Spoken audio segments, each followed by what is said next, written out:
조금 따뜻해지나 싶더니 오늘도 무지 추운 날, 오늘 또 하나님의 전을 찾은 여러분 모두를 축복합니다. 오늘 또 기독교 에센스 10번째 시리즈, 우리 성만찬에 대해서 또 특별한 메시지를 나누게 되었습니다. 우리 함께 기도하시고 하나님의 말씀 보겠습니다. 사랑하는 아버지, 은혜를 감사합니다.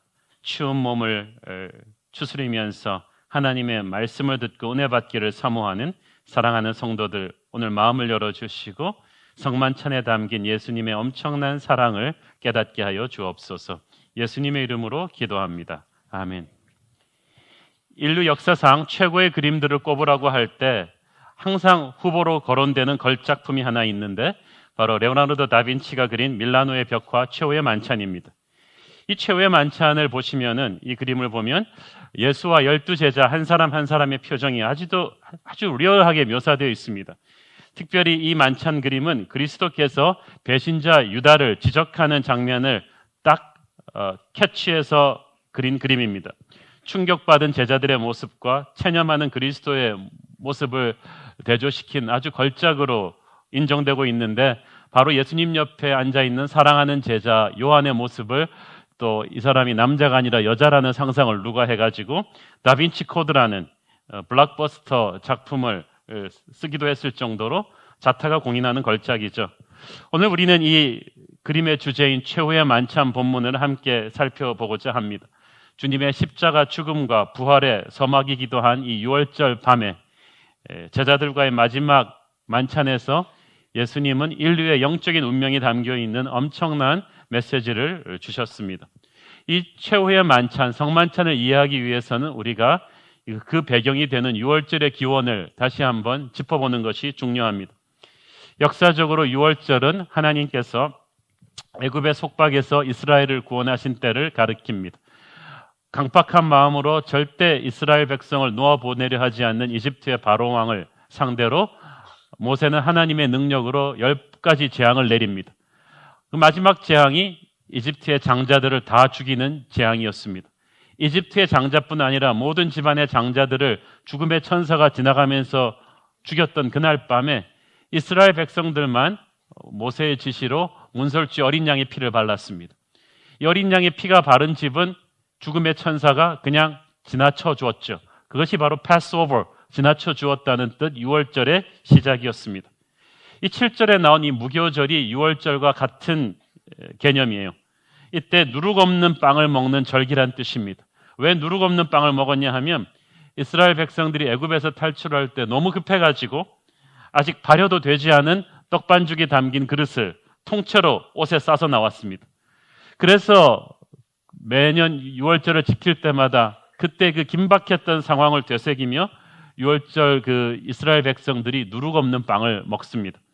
7일 동안은 또 여행자의 옷을 입어봅니다. 누룩 없는 떡을 먹고 어린 양을 잡아서 성전에 가서 제사를 드리고 그 고기를 먹습니다. 그리고 포도주 4잔을 마십니다. 이것이 6월절 만찬의 스탠다드입니다. 이 6월절이 바로 구세주로 오실 예수님의 십자가를 묘사한 것입니다. 흠없는 어린 양은 죄 없는 예수님을 가리키고, 문설주에 바른 피는 우리들을 위해 흘리신 예수님의 보혈을 가리키는 것입니다. 어린 양의 피가 이스라엘의 장자들의 목숨을 살려냈듯이 예수 그리스도의 피가 그가 구원하신 모든 백성들의 영원한 생명을 얻어낸다는 뜻입니다. 이 예수님의 십자가 사건이 정확하게 이 6월절 절기와 맞춰서 일어나게 됩니다. 6월절 성만찬은 얼마나 중요한 것이었습니까? 주님이 보시기에 굉장히 중요한 것이었습니다. 그래서 예수님께서는 이것을 그냥 맞이하지 않으시고 제자들에게 성만찬 준비를 시키셨습니다.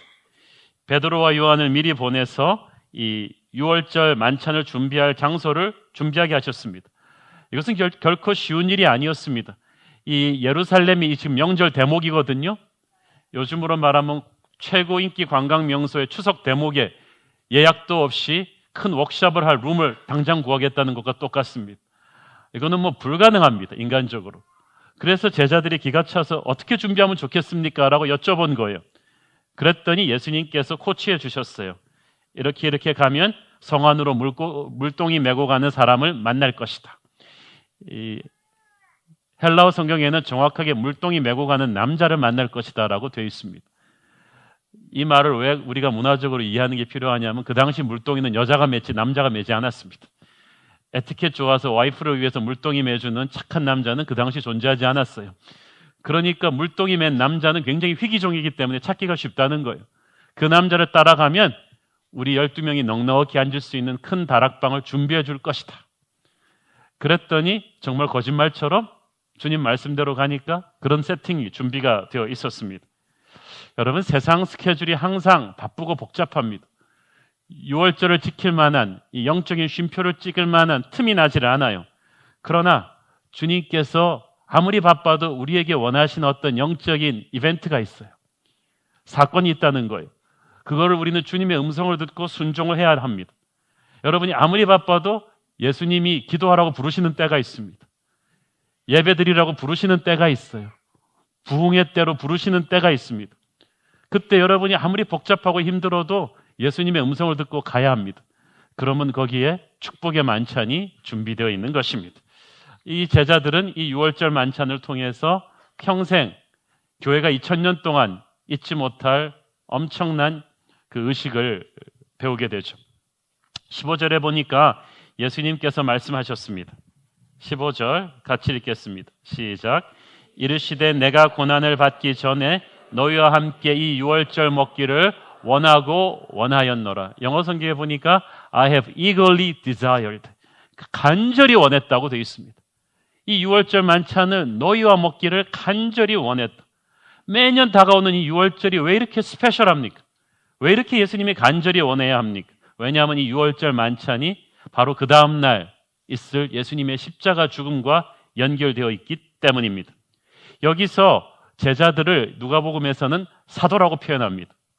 이 12제자는 이제 사도는 보내심을 받은 자란 뜻이거든요. 전 유대와 이스라엘과 열방으로 나가서 하나님의 복음을 전하는 교회 지도자들이 될 이 사도들이 내일 있게 될 예수님의 십자가 죽음을 이 성만찬을 통해서 제대로 이해하고 퍼뜨리기를 주님은 원하셨던 것입니다. 이 6월절 만찬의 타이밍이 굉장히 중요합니다. 사실 이 예수님은 본래 이스라엘 사람들이 먹는 6월절 만찬보다 하루 앞당겨서 이 6월절 만찬을 진행하셨어요. 왜 하루 앞당기냐 하면 진짜 6월절 날, 그 다음 날에 예수님이 돌아가시기 때문입니다. 원래 이 6월절 만찬에는 빵과 포도주와 어린 양의 고기가 있어야 이게 딱 6월절 만찬이 되는데 빵과 포도주만 있고 어린 양의 고기가 없어요. 왜냐하면 그 다음날 오후 3시에 진짜 6월절 날에 어린 양을 잡는 그 시각에 예수님께서 십자가에서 돌아가시기 때문입니다. 그것은 바로 주님이 구약에 나오는 어린 양의 실체인 우리를 위한 영원한 희생양이라는 뜻입니다. 요한일서 2장 2절 시작. 그는 우리 죄를 위한 화목 제물이니 우리만 위할 뿐 아니요 온 세상의 죄를 위하심이라. 예수님이 바로 6월절 어린 양이에요. 16절에 또 주님께서는 6월절이 하나님 나라에서 이루어지기까지 다시 먹지 아니하리라고 하셨습니다. 18절 또 보세요. 시작. 내가 너에게 이르노니 내가 이제부터 하나님의 나라가 임할 때까지 포도나무에서 난 것을 다시 마시지 아니하리라 하시고, 이 말은 이제 하루 앞으로 다가온 십자가 고난이 있기까지 이 땅의 음식을 먹지 않을 것이라는 뜻입니다. 동시에 이 말씀은 이제 십자가 죽음을 넘어서 부활과 승천을 넘어서 영원한 천국을 바라보는 비전의 선포이기도 합니다. 이 6월절이 하나님의 나라에서 이루어질 때가 온다는 거예요. 출애굽의 그 문설주에 바른 어린 양의 피를 통해서 모든 이스라엘 사람들이 진노의 칼을 피해 살아났듯이 모든 하나님의 백성들이 이 십자가 보혈을 통과하고 나면 영원한 생명을 얻고 살아나게 될 것이다. 그래서 죄악 벗은 우리 영혼은 기뻐 뛰며 춤을 추는, 그래서 천국에서 우리가 만나서 벌일 그 잔치를 어린 양의 혼인잔치라고 하는 거예요.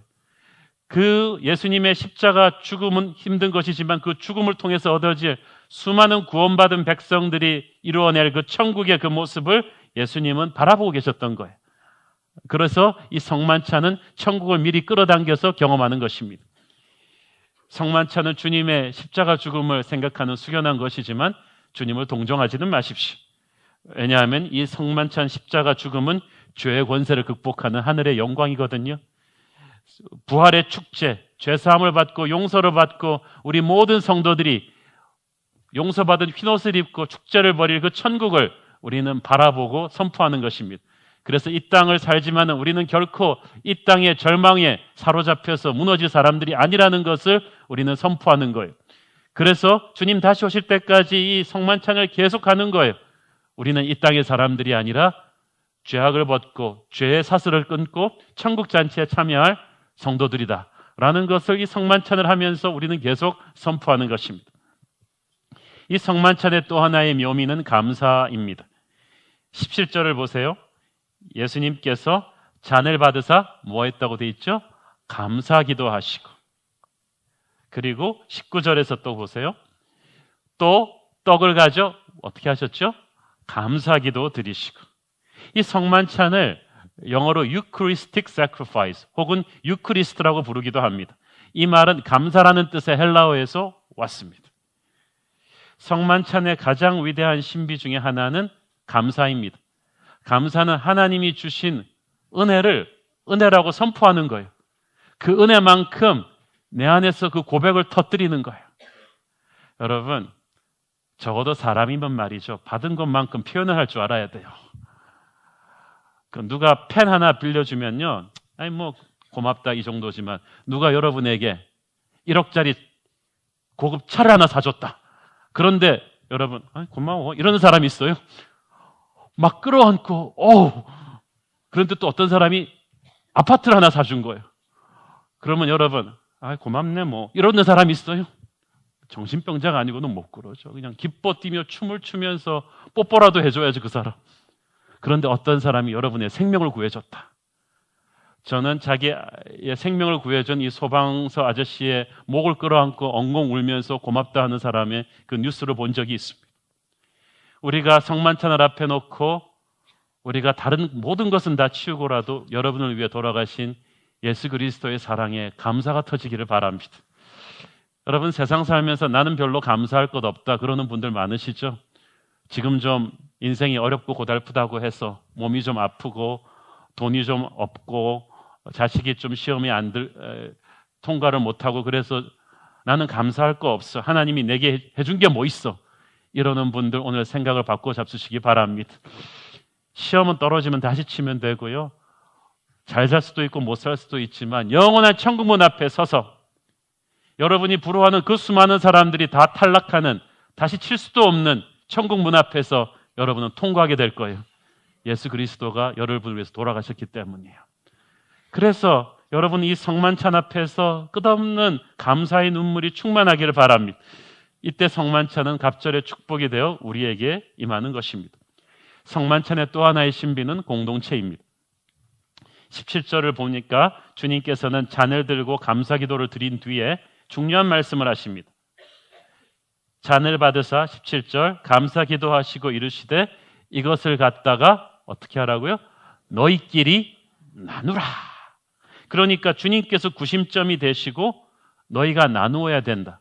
이 말은 무슨 말입니까? 우리가 한 가족이라는 얘기예요. 예수의 보혈을 통해서 원래 가족이 피를 나눈 존재잖아요. 그런데 인간의 피가 아닌 영원한 예수의 보혈을 나눈 하늘 가족이 저와 여러분들입니다. 이 성만찬을 통해서 주님은 교회가 주님의 몸이라고 하죠. 너희가 하나라는 것을 인식하라는 것입니다. 우리는 성격과 생각과 취향과 연령이 너무나 다릅니다. 도저히 사회에서는 섞일 수 없는 사람들이 이 자리에 앉아 있습니다. 어떻게 우리가 하나가 될 수 있습니까? 어떻게 우리가 서로 사랑할 수 있습니까? 그리스도의 보혈을 통과하면서 하나가 되는 것입니다. 교회는 성격 좋은 사람들끼리 대화해서 친해지는 것이 아닙니다. 아직도 옛 성깔이 살아있어서 우리가 부딪히고 상처를 주지만 보혈 앞에 설 때마다 그래 우리가 다 같은 죄인으로 용서를 받았지. 예수의 보혈이 우리를 하나 되게 했지. 이러면서 서로 끌어안는 것이 바로 성만찬의 파워입니다. 성만찬은 사랑입니다. 예수님은 수많은 사람들과 함께 무작위로 성만찬 나누신 게 아닙니다. 함께 삶을 같이 한 제자들, 자신의 보혈의 피로 덮어줄 구원할 제자들과 함께 나누셨습니다. 그들이 하나님의 한 가족으로 서로를 사랑하기를 원하셨어요. 그런데 초대교회가 붙어 이것을 자꾸 망각하는 교회들이 많았어요. 고린도 교회가 그렇습니다. 성만찬 하면서 잘못해가지고 형제들끼리 시험 들었어요. 왜 그렇게 됐느냐? 현대교회에서는 우리가 조그만 떡 한 조각과 이 포도주를 가지고 나누는데 그 당시는 진짜 이것이 메인 디시였어요. 그 주식이었다는 거예요. 그 사람들한테는 빵과 포도주가. 그런데 고린도 교회에는 잘 사는 사람들도 많았지만 대부분이 가난한 형제들이 많았습니다. 대부분이 노예들이었거든요. 그러면 교회가 저녁 때 모여서 이제 성만찬을 한다는 것이 전부 다 밥을 같이 먹는 건데 먼저 도착한 부자 교인들이 이 가난한 교인들은 남의 집 일을 하고 오니까 늦게 도착하잖아요. 다 먹어버린 거예요. 그러면서도 늦게 오는 사람들은 그렇다고 뭐라고 말도 못해요. 왜냐하면 사회에서 잘 나가는 사람들, 주인님 계급 교인들이 먼저 오셔서 드셨는데 뭐라고 할 거예요. 그러니까 막 이분들은 배고프고 힘들고 시험 드는 거예요. 이 상황을 보면서 바울이 성만찬의 취지를 잊어먹고 있는 고린도 교인들을 질책했죠. 고린도전서 11장 22절 시작. 너희가 먹고 마실 집이 없느냐? 너희가 하나님의 교회를 업신여기고 빈궁한 자를 부끄럽게 하느냐? 내가 너희에게 무슨 말을 하랴? 너희를 칭찬하랴? 이것으로 칭찬하지 않노라.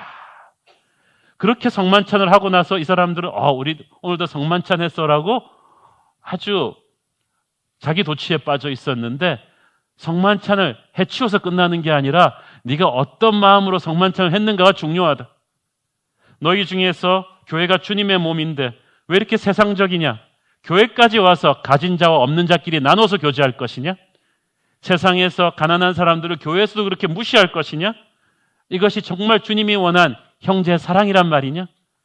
주님의 보혈이 과연 부자들만 축복한 것이었느냐?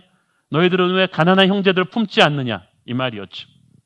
사랑하는 여러분, 성만찬은 우리를 주님의 십자가 앞으로 다시 돌아가게 합니다. 세상적인 눈으로 서로를 질시하고 반목하던 것들을 회개하게 합니다. 여러분, 성만찬을 나눌 때마다 우리 마음속에 있는 형제를 향한 미움과 질시와 열등감과 이런 섭섭한 마음들, 상처받은 날카로움들이 다 씻겨져 나가게 되기를 축원합니다. 자식들이 싸우면 부모 마음이 어떻겠어요? 하나님의 형제 자매들이 서로 대립하면요, 하늘아버지 마음이 너무 아파요. 이것은 예수 그리스도의 십자가 보혈을 욕되게 하는 것입니다.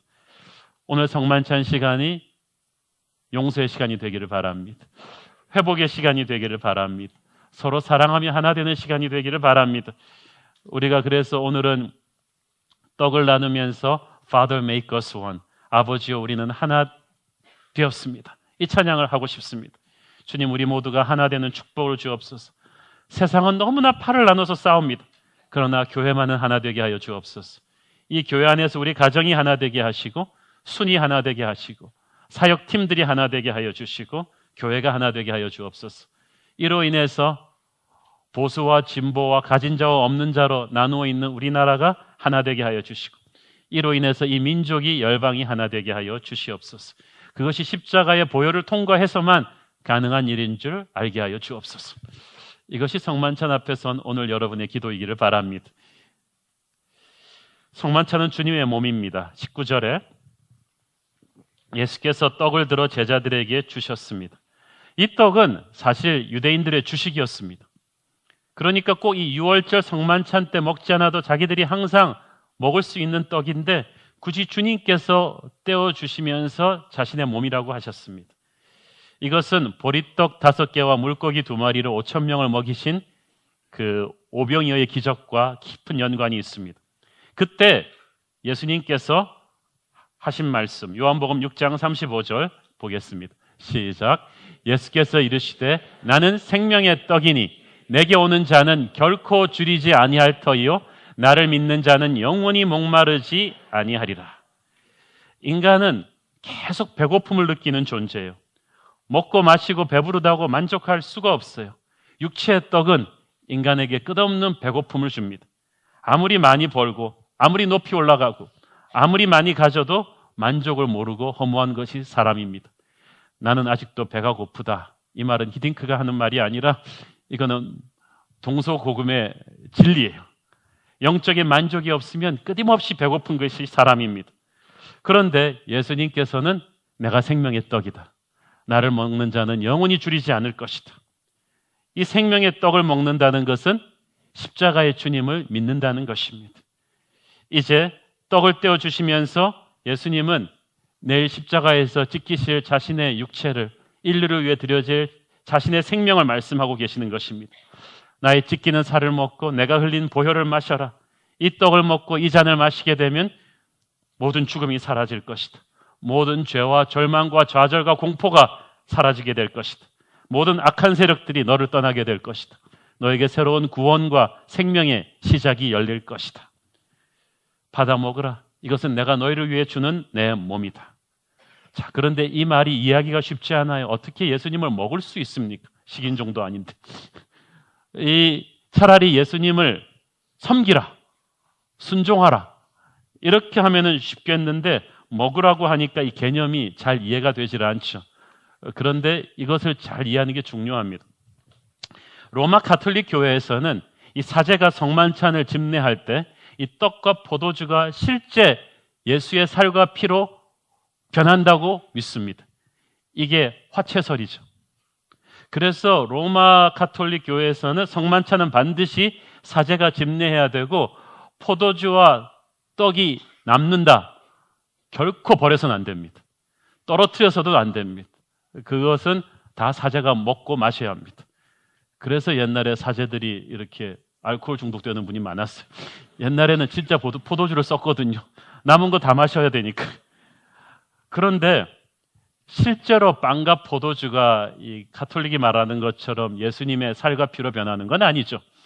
우리가 예수님이 아닌데 어떻게 물이 변화에 포도주 되게 합니까? 그게 아니죠. 근데 중요한 것은 이 먹는다는 말의 이 개념을 제대로 이해하는 것입니다. 먹는다는 것은 예수님을 믿는다는 것인데, 십자가의 보혈을 믿는다는 것인데, 이것은 단순히 지식적으로 믿는 것이 아니라 내 안으로 완전히 받아들이는 거예요. 예수님과 내가 하나가 되게끔 받아들이는 것입니다.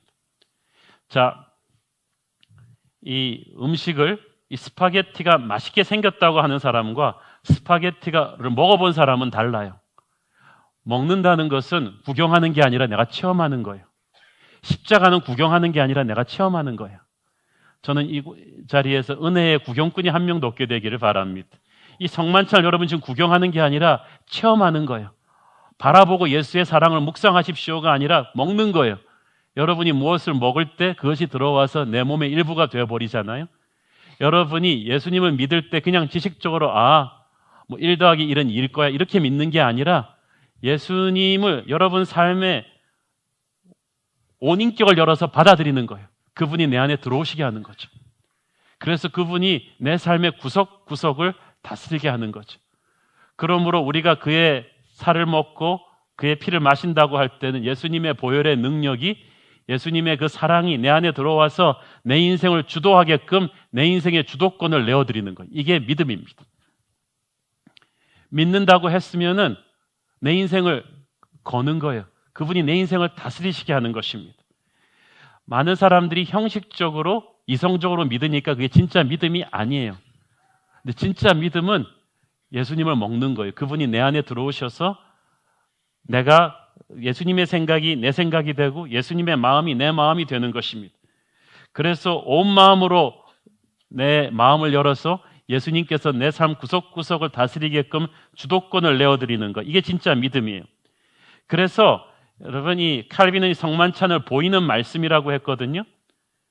우리가 읽는 말씀을 가지고 주님과 교제하잖아요. 이건 보이는 말씀이에요. 그래서 여러분, 성만찬에 참여할 때마다 아주 신비로운 예수님의 임재가 있어요. 이걸 통해서 예수님은 우리로 깊이 교제하기를 원하십니다. 그리스도를 통해서 하늘의 양식을 공급받기를 원하십니다. 성만찬의 핵심은 주님과의 교제예요. 그래서 이 교제를 통해서 예수님의 임재가 우리 삶의 구석구석에 다 미치게끔 해드리는 거예요. 이 성만찬을 통해서 우리는 주님과의 첫사랑을 업그레이드합니다. 처음 예수님을 만날 때 그 감격을 세상이 퇴색시킨, 세월이 퇴색시킨 그 믿음을 다시 한번 불태우는 거예요. 그래서 주님은 성만찬을 주시면서 제자들에게 말씀하셨죠. 이를 인하여 나를 기념하라. Do this in remembrance of me. 이걸 자꾸 하면서 나를 기억하라는 것입니다. 그래서 캘빈은 하루에 몇 번이라도 성만찬을 하는 게 좋다 그랬어요. 우리가 사랑하는 사람의 사진을 스마트폰에 넣어 갖고 다니면서 항상 보듯이 이 성만찬을 통해서 우리는 쉽게 잊어버렸던 예수님의 십자가 보혈을, 그 사랑을, 내 힘으로 살려고 했던 그것들을 다 포기하면서 십자가 앞으로 계속 돌아오는 것입니다. 그래서 신앙은 세미나로 교육받는 게 아니고 십자가의 보혈을 체험하는 거예요. 은혜를 체험하는 거예요.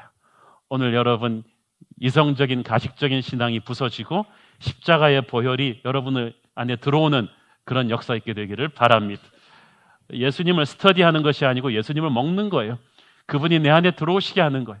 다스리시게 하는 거예요. 채우시게 하는 거예요.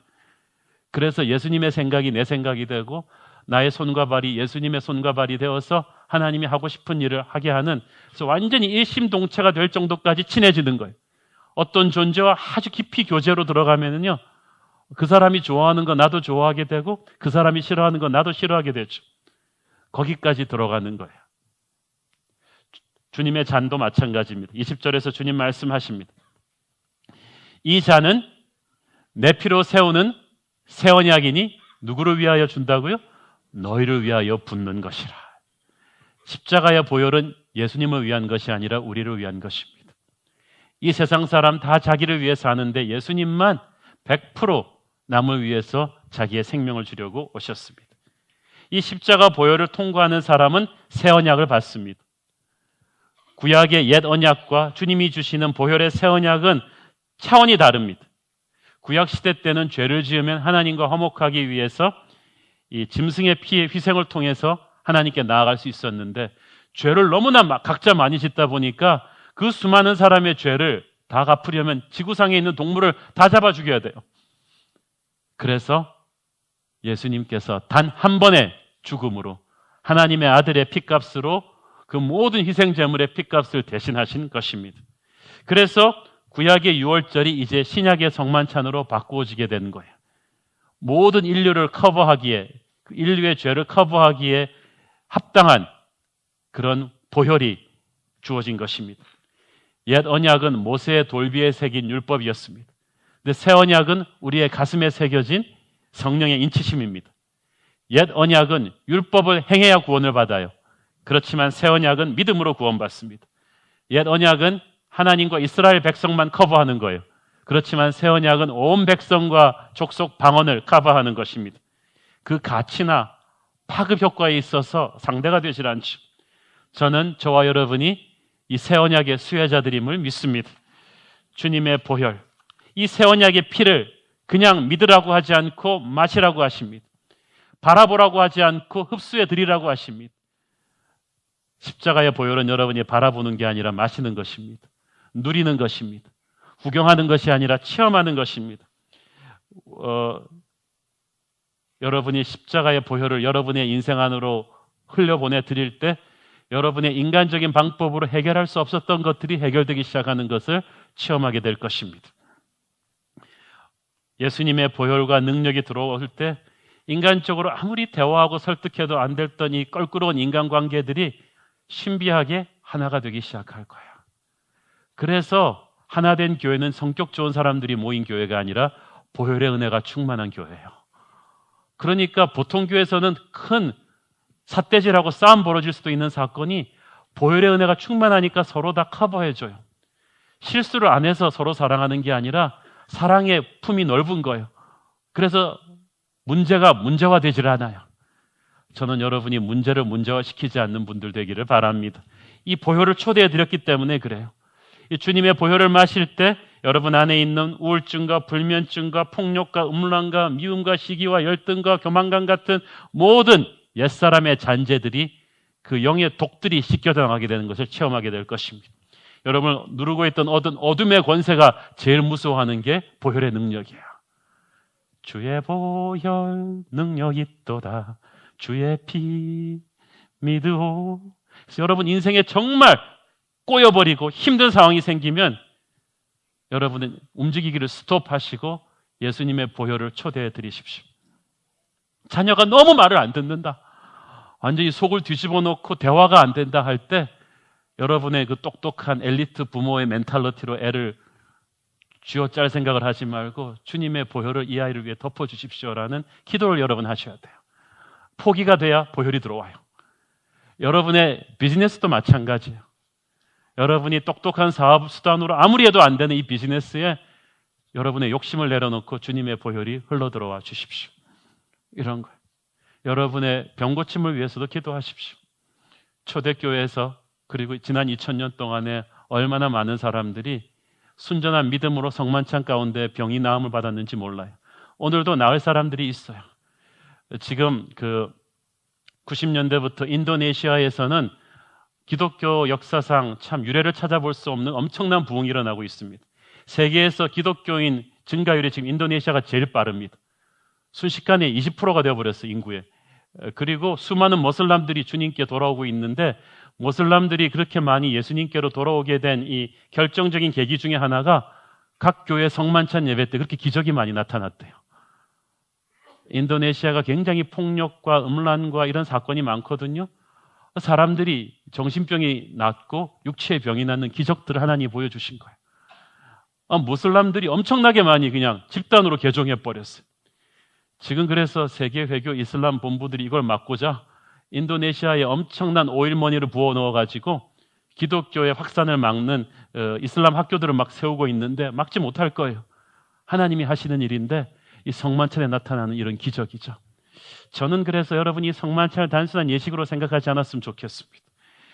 2000년 동안 단순한 예식이라면 예수님이 계속 하라고 했겠어요? 여러분이 믿음을 가지고 다시 한번 십자가의 첫사랑을 회복하는 마음으로 가면 오늘 여러분 누군가에게 기적이 일어납니다. 또 성만찬의 축복은 우리 안에 은폐된 죄와 가식적인 믿음을 드러내는 것입니다. 21절, 23절 읽겠습니다. 시작. 그러나 보라, 나를 파는 자의 손이 나와 함께 상위에 있도다. 인자는 이미 작정한 대로 가거니와 그를 파는 그 사람에게는 화가 있으리로다 하시니, 그들이 서로 묻되 우리 중에서 이 일을 행할 자가 누구일까 하더라. 아까 도입부에서 최후의 만찬 그림 설명할 때 말씀드렸지만, 성만찬 사건에서 다빈치는 왜 가룟 유다의 배신을 그렇게 주목했을까요? 다빈치한테도 어떤 신앙 고백이 있지 않았을까 생각을 합니다. 사실 최후의 만찬이 열리기 직전까지 이미 배신자 유다와 종교 지도자들의 음모는 진행되고 있었죠. 예수님도 그걸 다 아셨죠. 그렇지만 유다까지 포함된 제자들을 데리고 이 성만찬을 여시면서 십자가의 의미를 설명해 주셨죠. 아마 예수님께서는 마지막까지도 유다의 회개를 기다리고 계셨던 것이 아닌가 사료됩니다.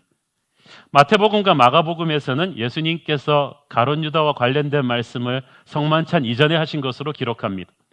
요한복음에는 가룟 유다가 만찬 도중에 나간 것으로 기록합니다. 그런데 오늘의 본문인 누가복음에서는 성만찬 이후에 주님께서 유다의 배반을 암시하는 말씀을 하신 것으로 기록합니다. 그것이 중요한 것은 아닙니다. 중요한 것은 유다의 배신 사건을 주님께서 성만찬 사건 안에서 드러내셨다는 것입니다. 유다의 배신은 하루아침에 일어난 일이 아닙니다. 점진적으로 진행되어 오고 있었죠. 유다는 12제자 중에서 제일 가방끈이 긴 사람입니다. 똑똑합니다. 어떤 분은 말하기를 요즘 대기업 입사 지원 스탠다드로 통과할 사람은 유다밖에 없다고 되어 있습니다. 세상적으로 아주 날카로운 사람입니다. 계산기를 한참 두드린 다음에 예수를 따라다녔습니다. 그는 정말 예수가 다윗 같은 메시아가 되어서 새로운 정권의 리더가 될 줄 믿었을 거예요. 그래서 그는 청와대에 입성하는 줄 알았을 거예요. 예수의 오른팔이 되기를 원했을 것입니다. 그러나 예수님의 나라가 이 땅의 것이 아니라는 것을 눈치채는 그 순간부터 자신의 야심의 도구로 예수님이 이용당하지 않으실 거라는 것을 깨달으면서부터 유다는 배신을 결심했겠죠. 주님께서도 그것을 아셨는데 하필 성만찬하는 그 시각에 유다의 배신을 예언하셨습니다. 마태복음에 보면은 예수께서 유다의 배신을 예언하시니까 유다가 제발이 저려가지고 물어봅니다. 주여, 저입니까? 그때 예수님께서 네가 말하였도다 라고 대답을 합니다. 그런데 마치 암호처럼 왔다 갔다 하는 말이었기 때문에 제자들은 그 말의 의미를 잘 이해하지 못했습니다. 자, 그렇지만 다시 한번 여러분 이 포인트를 잘 보세요. 유다는 교회를 안 다닌 사람이 아닙니다. 열심히 다녔습니다. 외형적으로는 가장 열심히 종교 활동을 했는데 그 마음이 세상적이었어요. 믿음이 변질되어 있었어요. 그러니까 그 변질된 믿음을 다 드러나지 않다가 성만찬 때 예수님이 드러나게 하셨어요. 오늘날도 마찬가지입니다. 오늘날도 교회 다닌다고 다 교회 다니는 사람이 아니에요. 우리 안에 세상적인 가치관을 가지고 예수님을 이용해 먹으려는 그런 사람들도 많아요. 우리 안에 가룟 유다 같은 요소들이 있어요. 하나님을 이용해서 기도해서 한번 성공해 보려는 수단으로 하나님을 쓰겠다. 세상적인 생각을 아직도 버리지 못하고 앉아있는 우리 안에 가룟 유다가 성만찬 앞에서는 숨기지 못하고 드러납니다. 십자가 보혈이 무서워요. 드러내게 해요. 우리 안에 있는 가짜를 드러내게 합니다. 오늘 우리 안에 있는 가룟 유다가 떠나기를 바랍니다. 성만찬은 그래서 홀리 커뮤니언, 거룩한 만찬이라는 거예요. 거룩은 무엇이에요? 죄를 죽이는 게 거룩이에요. 옛사람의 잔재를 죽여버리는 게 거룩이에요. 이 성만찬을 통해서 우리는 거룩의 불을 통과하는 것입니다. 우리는 사람의 눈을 속일 수 있어요. 우리가 열심히 교회에서 봉사하고 헌금 내고 주일날 양복 입고 앉아서 찬양 부르고 있으면 사람들이 괜찮은 크리스찬인 줄 아는데 십자가 보혈 앞에 서면 아니에요. 성만찬은 누구도 속일 수 없는 하나님의 십자가 보혈 앞에 우리를 딱 세워놓습니다. 나의 십자가의 보혈을 모욕하지 마라. 하나님께서 드러내신다는 거예요. 똑똑한 유다지만 더 이상 숨길 수가 없었어요. 여러분, 오늘 우리의 거룩하지 못한 부분들, 회개하지 못한 죄의 모습들, 그럴듯한 종교적인 마스크로 교묘히 위장되어 있던 가룟 유다 같은 어떤 요소들이 오늘 이 성만찬 앞에서 드러난다는 사실을 아십니까? 십자가 앞에서 여러분은 그것을 녹여야 합니다. 고백해야 합니다. 가룟 유다가 떠나는 거예요. 귀신이 떠나는 거예요. 오늘 성만찬 하면서 여러분을 누르고 있던 어떤 어둠의 권세가 소리 지르며 떠나는 것을 여러분은 느끼게 될 것입니다. 예. 그러니까 핑계하고 대들고 도망가지 말고 오늘 보혈을 통과하기를 바랍니다. 보혈을 통과하면서 뭘 놓고 가야 돼요. 여러분, 공항에 금속 탐지기 통과할 때 삑삑거리는 거 다 놓고 나가야 되잖아요. 다 버려야 돼요. 거기서 비행기를 못 타는 건 아니에요. 그렇지만 버려야 돼요. 버릴 걸. 구원 못 받는 건 아니에요. 예수의 보혈로 구원받은 여러분, 그러나 가룟 유다 같은 것들은 다 버려야 돼요. 오늘 성만찬을 통과하면서 하나님이 생각나게 해주는 내 안에 가룟 유다가 다 나가기를 바랍니다. 이 글에서 거룩한 만찬에 참여하는 자세가 굉장히 중요합니다.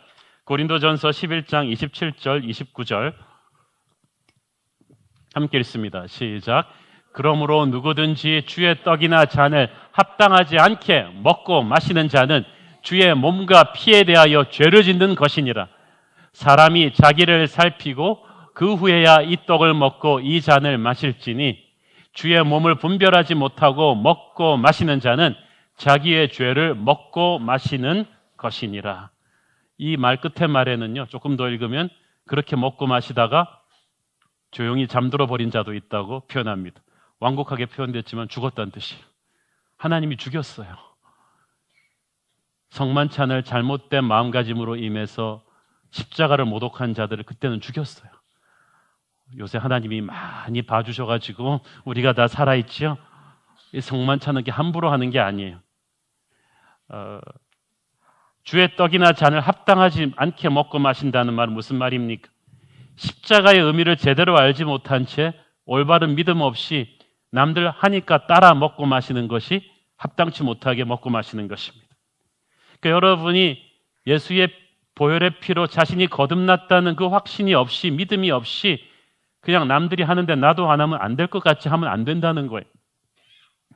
또 이 자신 안에 있는 죄를 인정하고 회개하고 고백함이 없이 성만찬에 그냥 너무나 매너리즘에 빠져서 참여하는 것도 합당치 못하게 먹고 마시는 것입니다. 그래서 사실은 성만찬에서요, 정말 자신의 양심의 소리를 들으면서 나 이번 달에는 도저히 이 성만찬에 참여하지 못해서 두렵고 떨리는 마음으로 성만찬을 통과시키는 분들도 꽤 있어야 돼요. 그게 제대로 된 거룩한 만찬이죠.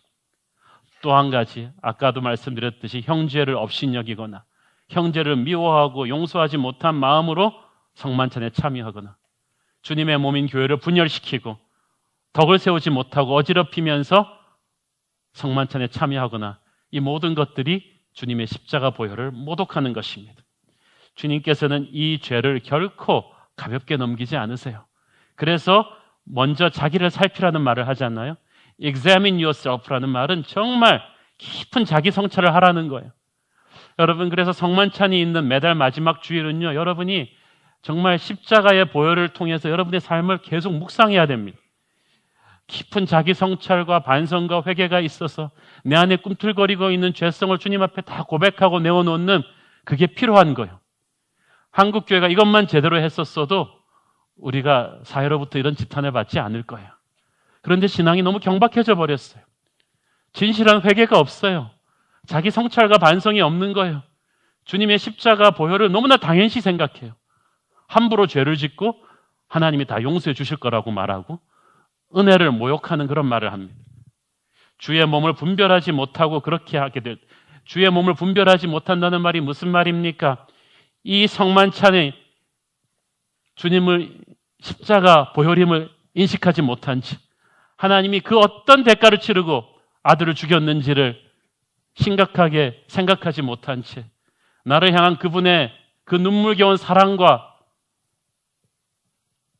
희생이 어떤 것이었는가를 인식하지 못한 채 장난치듯이 들어오지 말라는 거야. 이게 보혈 모독죄에 걸립니다. 이것은 곧 자기의 죄를 먹고 마시는 것이니라. 이 말이 무슨 말이냐면은 심판을 뒤집어 쓴다는 뜻이에요. 일단은 이 땅에서부터 고린도 교인들이 많이 죽었습니다. 그렇게 하다가. 그러나 여러분, 성만찬은 어떤 것입니까? 교회에서 가장 자주 행하는 예식이기 때문에 너무나 사람들이 쉽게 매너리즘에 빠져서 대충 해치워버리기 쉬운 것인데 그것은 우리의 신앙이 병들었다는 증거죠. 가장 거룩한 것이 타락하면 가장 추하게 변하거든요. 저는 이 성만찬 앞에서 여러분이 숙연해지기를 바랍니다. 우리가 얼마나 지금도 예수님의 십자가 보혈을 감당할 수 없을 만한 죄를 짓고 사는 사람들인가를, 내가 하나님이라면 결코 나를 용서하지 않았을 거예요. 그런데 그 시커먼 죄의 실체를 우리는 성만찬 앞에서 다시 한번 고백하면서 그 죄를 덮은 예수의 사랑을 다시 한번 생각하는 것입니다. 성만찬은 첫사랑의 회복입니다. 나를 용서하신 하나님의 사랑이 얼마나 지극한 것이었던가를 다시금 깨닫고 내 잠든 믿음을 다시 한번 웨이크업 콜이죠. 믿음의 웨이크업 콜입니다. 다시 채워서 깨우고 주님과의 교제가 새로워지고 첫사랑이 회복되는 그런 것입니다. 그렇게 믿음이 새로워질 때 성만찬을 통해서 여러분은 성령 체험하게 될 거예요. 성만찬을 통해서 정말 주님의 성령이 보혈의 능력으로 우리의 몸의 병도 치유하고 마음의 병도 치유하고 우리를 억누르고 있던 어떤 귀신의 세력이 떠나고 죄의 사슬이 끊어지는 걸 느끼게 될 거예요.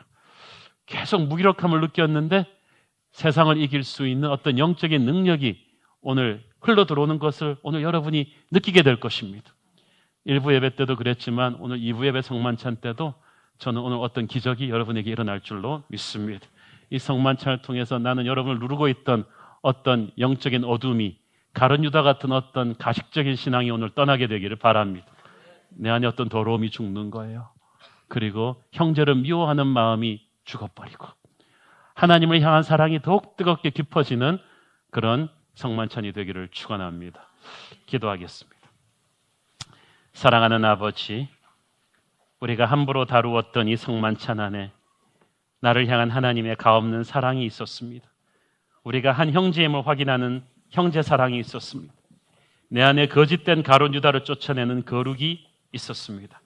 오늘 우리 주님의 살과 피에 동참할 때 하나님, 많은 사람들이 하늘의 치유와 능력을 체험하게 하여 주시옵소서. 예수님의 이름으로 기도합니다. 아멘.